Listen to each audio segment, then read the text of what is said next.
نبی اکرم صلی اللہ علیہ وسلم نے ایک مرتبہ صحابہ سے سوال کیا، ای الخلق اعجب الیکم ایمانا،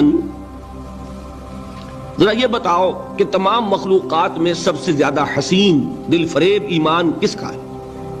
صحابہ نے پہلا جواب دیا ملائکہ کا ایمان۔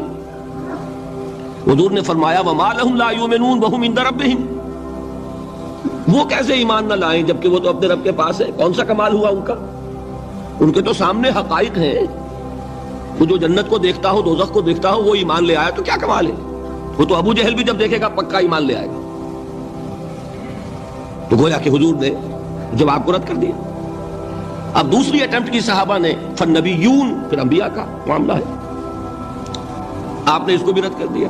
وما لهم لا یؤمنون والوحی ینزل الیہم، وہ کیسے ایمان نہ لائے، ان پر تو وحی نازل ہوتی ہے۔ تیسری اٹیمپٹ انہوں نے کی فنحن، پھر ہم ہیں آپ کے صحابہ، اس کو بھی رد کیا۔ وما لکم لا تؤمنون وانا بین اظہرکم، تم کیسے ایمان نہ لاؤ جبکہ میں تمہارے درمیان موجود ہوں، مجھے دیکھ رہے ہیں۔ اس کے بعد اب آپ نے خود فرمایا ان اعجب الخلق الی ایمانا، میرے نزدیک تو حسین ترین دل کو لبھانے والا ایمان لاخواننا، ہمارے ان بھائیوں کا ہوگا، یاتون من بعدی، جو میرے بعد آئیں گے، یجدون صحفا فیہ کتاب اللہ، انہیں تو وہ اوراق ملیں گے جن میں اللہ کی کتاب درج ہوگی، فیؤمنون بما فیہا، وہ ایمان لائیں گے اس پر کہ جو ان اوراق میں ہوگا۔ اس سے یہ مغالطہ نہ ہو جائے کہ رتبے کے اعتبار سے ایمان جو ہے صحابہ کا کمتر ہے بعد والوں سے، نہیں۔ ایک ہے کسی چیز کی بلندی عظمت، ایک ہے کسی چیز کا حسن، اس کی دل فریبی۔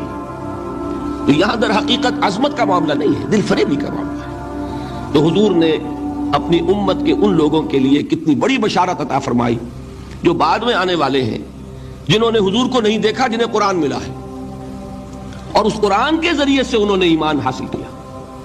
اللہ تعالیٰ مجھے اور آپ کو ان میں سے بنا دے اور ان میں شامل کر دے۔